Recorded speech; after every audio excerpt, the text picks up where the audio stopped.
The world is incredibly fast as is. Almost everything we could possibly want is available to us immediately, and I don't think we really stop to appreciate how strange that actually is. If you have an idea, a thought, or a question, you can pull out your phone and Google it within seconds. If you don't know how to do something, there's probably a video showing exactly how. If you're hungry, you can order food without leaving your house. If you want something, you can buy it and have it sitting on your doorstep the next day. We've built this incredible world of convenience where waiting has almost become an inconvenience in itself.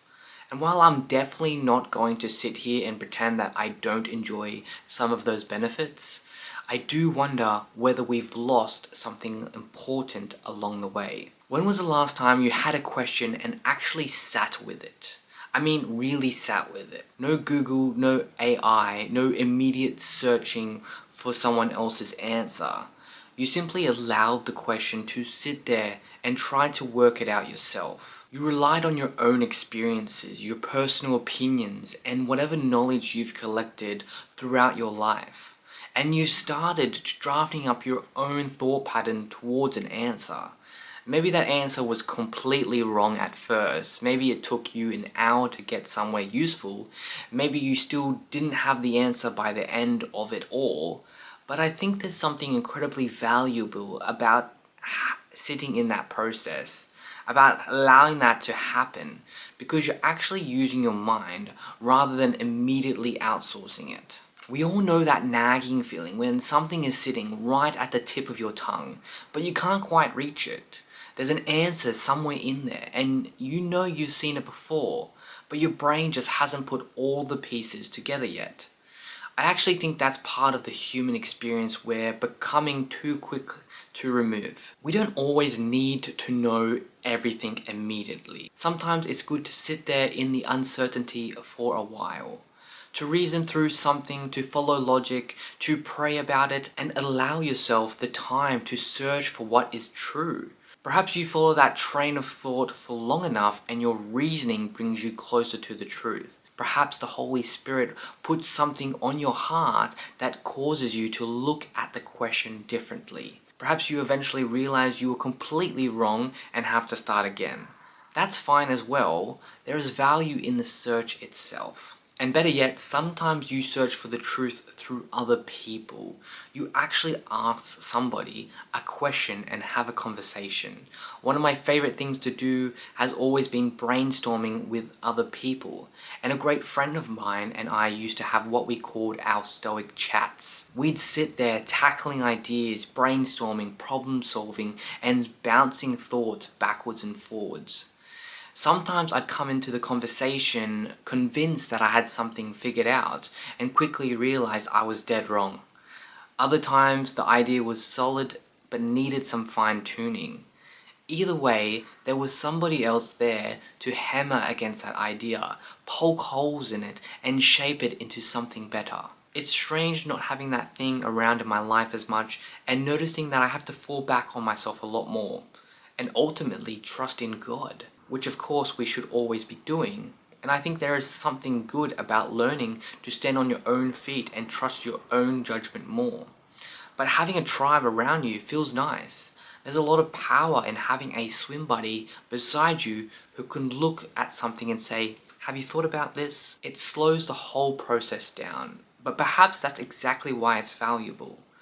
Instead of receiving an answer in 5 seconds, you spend an hour talking about it. And by the end, you've probably learned far more than the answer itself could have ever taught you. I think this obsession with speed extends into almost everything we have now. If we want something, we can just order it straight away, and it'll arrive at our door. Even going to the grocery store is quite an incredible thing when you really think about it. We walk into one building and have access to food from all over the world. Fruit doesn't necessarily even need to be in season anymore. Everything is sitting there waiting for us whenever we decide we want it.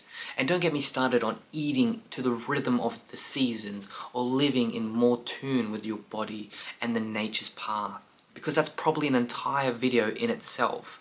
But I do believe too much convenience can become a detriment to us. I don't foresee everybody suddenly disappearing into the wilderness to forage for their own food, hunt their own meat, and harvest every fruit and vegetable they eat.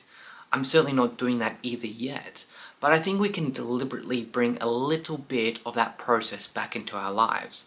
Bake a loaf of bread from scratch and watch the process as it rise in the oven. If you got land available, have a few chickens and collect your own eggs. Grow some herbs, tomatoes, or whatever else you can manage. Instead of always going to those massive corporations, head down to the farmer's market, buy something from a family-owned shop, and speak to the people who actually made those things you're buying. There's a different touch to it. You know where something came from. There's a story behind it, and you're keeping a little bit of that community nice and tight. I think we spent decades asking how can we actually make everything faster, easier, and more convenient without always asking whether everything actually needs to be faster, easier, or more convenient, right? Sometimes the process is the whole point of it. There is satisfaction in making the bread yourself, even though you could buy it for a few dollars. There is something different about eating a tomato you've grown yourself, even though the grocery store has hundreds of them sitting on the shelf. Efficiency is useful, but I don't think efficiency should be the highest value by which we design our lives around. That brings me to a saying that we use regularly in the military and that has followed me well beyond it. Slow is smooth, smooth is fast. Now some people will hear that and say, no mate, fast is fast. And fair enough. I understand the argument, don't you worry. But I think there's a deeper lesson behind it. And combat shooting is probably one of the easy examples I can give you. Just hear me out for a sec. I'll bring it all together. Imagine you're on a range and you're about to conduct a timed shoot. You've got the targets in front of you, you've got to draw your weapon, engage those targets, and potentially conduct a reload and finish the shoot within a certain time frame. The buzzer goes off and naturally your first instinct is to do absolutely everything as fast as humanly possible. You rip the pistol out of the holster, rush your grip, and throw sights towards the target. Pull the trigger and stumble through your reload, and suddenly you've missed a shot and fumbled something that has cost you far more time than you were trying to save. So instead of rushing through everything, you learn your touch points. You know exactly where the pistol sits in the holster. You know where your hand needs to land, where the tang of your thumb needs to go. You build that grip properly. You know where the targets are and what your sights should look like when they arrive on the target. When the buzzer goes, your hand moves quickly, but the important movements are controlled. You draw smoothly, establish that grip, and bring the weapon up to find the target. You align the sights to the target and apply the trigger properly. You make the shots count. Then you move to the next target and repeat the process. You're moving quickly between the deliberate actions rather than frantically trying to make every individual action fast. After enough repetitions, those deliberate movements become incredibly quick. You aren't necessarily trying to be fast anymore, you're trying to be smooth, accurate, and consistent. And speed becomes a byproduct of the competence. That's the beauty of the saying, slow is smooth, smooth is fast.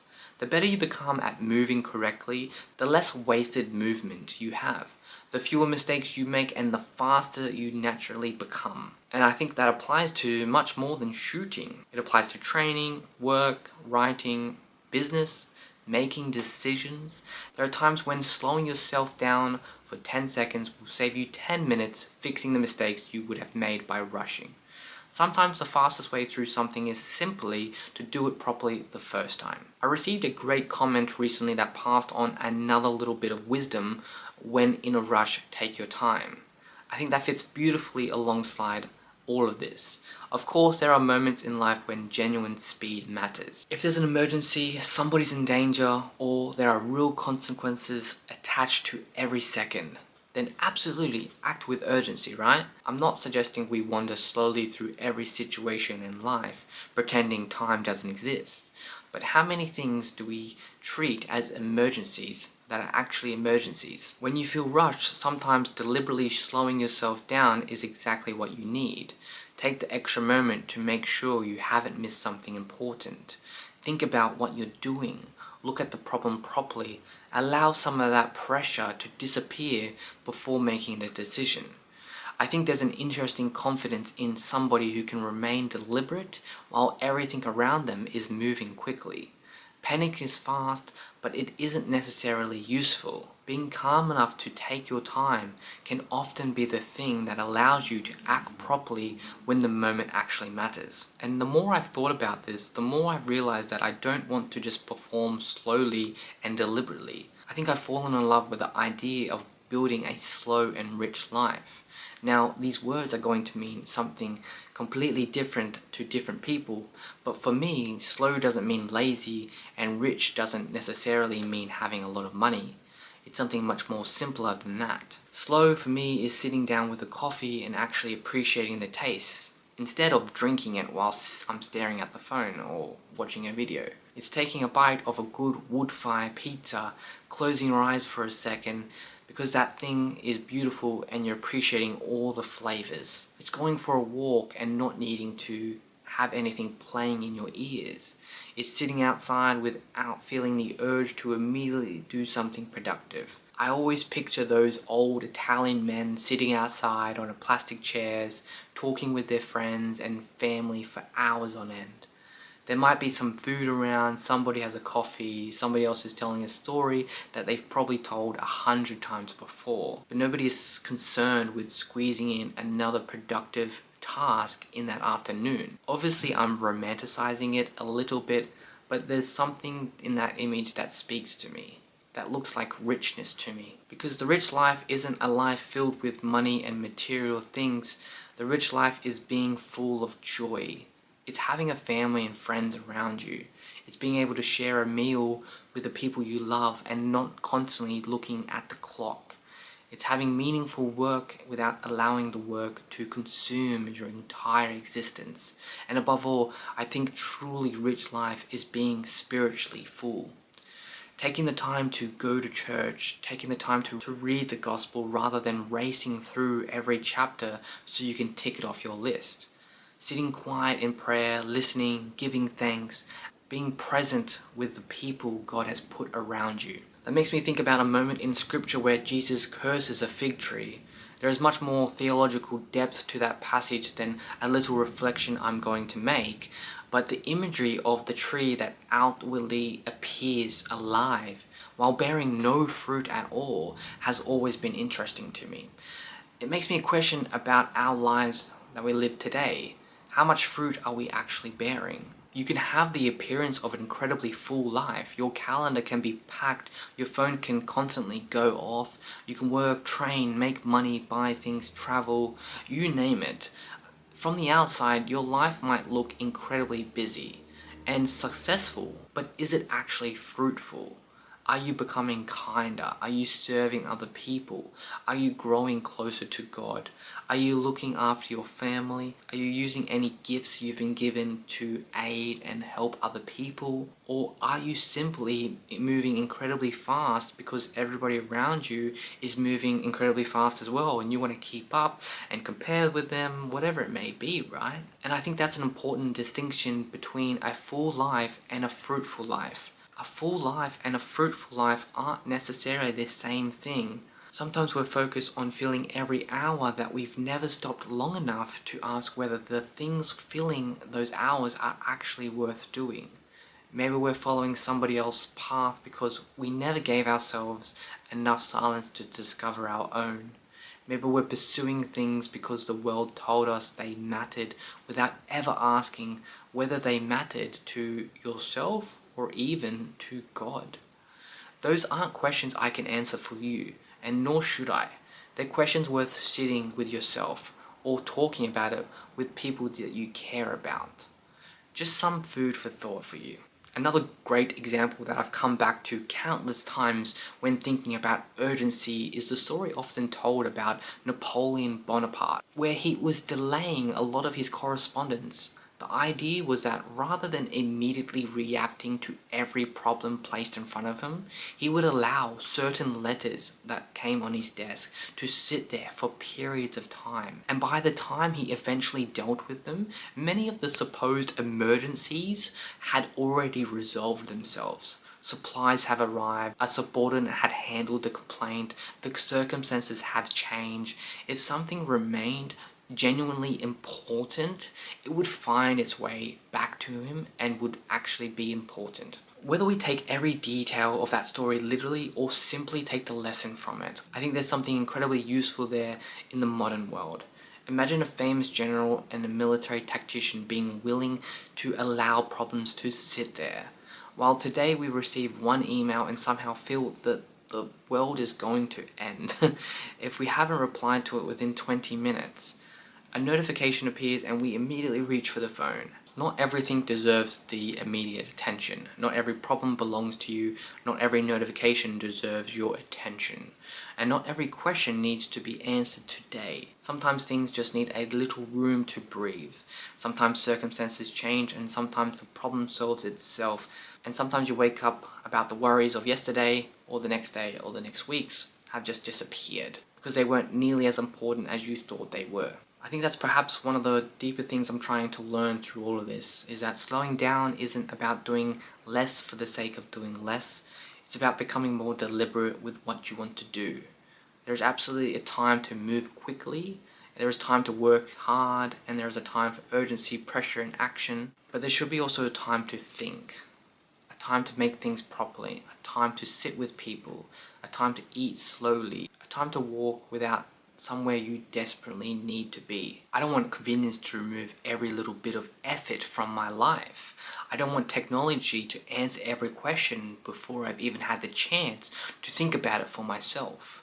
I don't want to become so obsessed with efficiency that every hobby needs to become productive, every interest needs to become profitable, and every spare moment needs to be filled with something. Some things should just remain beautifully inefficient, right? Bake the bread even though buying it is easier. Grow something even though the supermarket already sells it. Sit around a table after everyone has finished eating. Let the conversation continue for another hour. Read the physical book slowly and appreciate. Sit with a coffee and watch the world go by for a little while. We spend an incredible amount of our lives trying to save time. Everything is designed to give us a few minutes back. And yet somehow we still constantly feel like we don't have enough time. And I think that's the strange part, right? What exactly are we saving all this time for? If every minute we save is immediately filled with another task, another notification, another video, another purchase, or another thing demanding our attention, then perhaps we haven't really saved time at all. We just made ourselves capable of consuming more within the same 24 hours. Maybe the answer isn't always to make life faster. Maybe sometimes the answer is to make life deeper. Like the things we talked about, to appreciate the coffee, to listen to people and understand them, to contemplate questions rather than getting the answer immediately, or making something by hand and taking the time even though it's slower. And ultimately to recognize that our time here is limited anyways.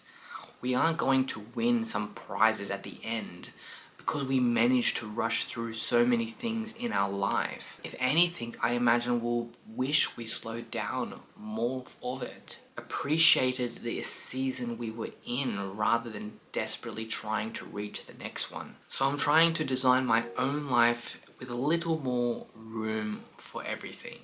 Room to think, room to pray, room for friends and family, room to create things properly. And even room for mistakes, to work through problems without needing everything to be immediately solved. And room to simply enjoy the ordinary things God has already placed in front of me. Slow is smooth, smooth is fast is still an excellent lesson when something needs to be done well. But I'm beginning to think there are also plenty of things in life where slow doesn't need to eventually become fast. Sometimes slow is just slow, and sometimes that's exactly what makes it beautiful. As always, I'm Jaden Connolly, and thank you for watching.